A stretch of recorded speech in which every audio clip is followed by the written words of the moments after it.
Line వచ్చాను line వచ్చాను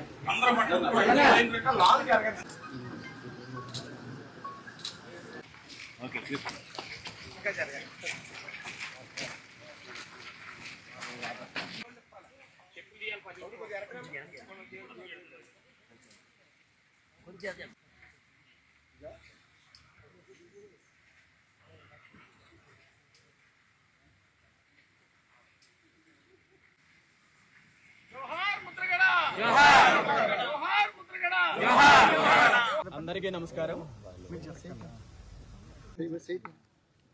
ప్రముఖ కాపు ఉద్యమ నేత, పోరాట యోధులు స్వర్గీయ ముద్రగడ పద్మనాభం గారికి నివాళులు అర్పించడానికి ఈరోజు వారి స్వగ్రామంకి రావడం జరిగింది.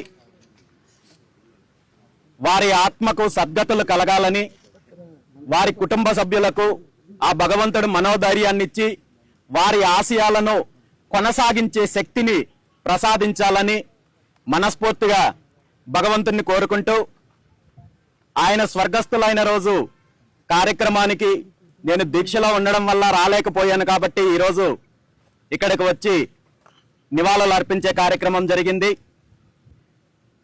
మనందరికీ తెలుసు, స్వర్గీయ ముద్రగడ పద్మనాభం గారు ఆయన విధానాలు, రాజకీయ నిర్ణయాలు ఏవైనప్పటికీ కూడా ఆయన చేసిన పోరాటము ముఖ్యంగా జాతి యొక్క అభివృద్ధి కోసము, పేదల యొక్క అభ్యున్నతి కోసము రాజీ లేని పోరాటం చేసిన యోధుడు.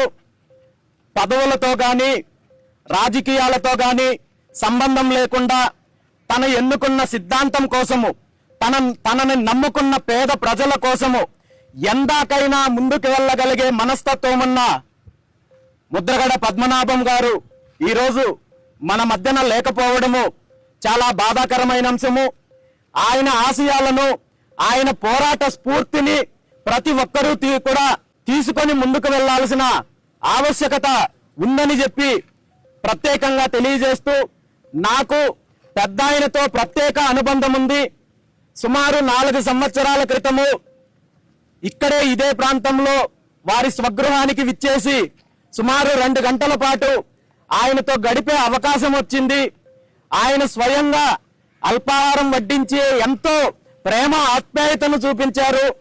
ఆ తర్వాత కాలంలో అనేక సందర్భాల్లో అనేక రకాలుగా నాకు సలహాలు, సూచనలు ఇస్తూ పితృ సమానంగా భావించే అలాంటి మహనీయుడు ఈరోజు మన మధ్య లేకపోవడం చాలా బాధాకరమైనప్పటికీ కూడా ఆయన ఆశయాలను కొనసాగించడానికి, ఆయన పోరాటాన్ని స్ఫూర్తిగా తీసుకొని భవిష్యత్తులో ముందుకు వెళ్తామని చెప్పి ఈ సందర్భంగా తెలియజేస్తూ, తొందరలోనే స్వర్గీయ ముద్రగడ పద్మనాభం గారి విగ్రహావిష్కరణ కార్యక్రమాన్ని బీసీవై పార్టీ ఆధ్వర్యంలో విజయవాడలో అత్యంత వైభవంగా వారి కుటుంబ సభ్యులు, వారి అనుచరుల మధ్య బీసీవై పార్టీ ఆధ్వర్యంలో కార్యక్రమాన్ని నిర్వహిస్తామని చెప్పి, దానికి సంబంధించిన వివరాలు కూడా తొందరలో తెలియజేస్తామని చెప్పి, ఆయన చేసిన పోరాటాన్ని, ఆయన యొక్క స్ఫూర్తిని భవిష్యత్తు తరాలకు ఆదర్శంగా నిలిపే విధంగా బీసీవై పార్టీ, నేను ముందుకు వెళ్తామని చెప్పి ఈ సందర్భంగా తెలియజేస్తూ, వారి కుటుంబ సభ్యులకు ప్రగాఢ సానుభూతి తెలియజేస్తూ, వారికి భగవంతుడు మనోధైర్యాన్ని ఇవ్వాలి, వారి ఆశయాలు కొనసాగించే శక్తిని ప్రసాదించాలని కోరుకుంటూ ఈ రోజు ఈ కార్యక్రమంలో నివాళులు అర్పించడానికి వచ్చిన ముద్రగడ గారి అభిమానులు, వారి కుటుంబ సభ్యులు, ప్రత్యేకించి ప్రతి ఒక్కరికి కూడా ధన్యవాదాలు తెలియజేస్తూ సెలవు తీసుకుంటున్నాను.